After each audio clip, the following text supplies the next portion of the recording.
अस्सलाम वालेकुम मोहतरम ऑल स्टेक होल्डर्स। सर सिस के हवाले से ट्रांसफ़र राउंड ओपनिंग के साथ एक इशू आ रहा है कि टीचर्स का जो सीनियरिटी नंबर है वो बेसिकली उसमें ऐड किया गया है। पहले ये फैसिलिटी एचआरएमएस में मौजूद थी, अब इसको सिस में भी ऐड कर दिया गया है। लेकिन इसमें जल्दबाजी हरगिज़ ना करें, काइंडली टीचर्स को गाइड करें कि ये इस तरह से नहीं है कि आप कोई सीरियल नंबर या अपनी मर्ज़ी से या जो टीचर्स ने परसेप्ट किया हुआ है कि मैं इससे सीनियर हूँ जूनियर हूँ और वो उसको ऐड कर दें। कल को इसकी करेक्शन बड़ी टफ़ हो जाएगी। आपको पता है कि तमाम किस्म की करेक्शन जो है वो डिस्ट्रिक्ट लेवल पे पॉसिबल नहीं है, उसके लिए फ़ाइल्स बनती हैं, लाहौर राउंड आता है, उसमें हम करेक्शन लेके जाते हैं।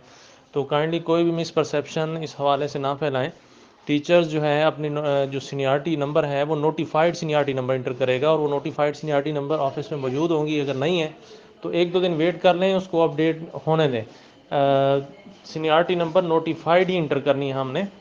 और एक और क्वेश्चन कि कुछ टीचर्स जो प्रमोट हुए हैं वो बार बार पूछ रहे हैं कि हमने सीनियरिटी नंबर कौन सा लगाना है, आया कि जिस पे हम प्रमोट हुए हैं या जो अब नया हमारा जो है वो कैडर बनेगा उसकी सीनियरिटी।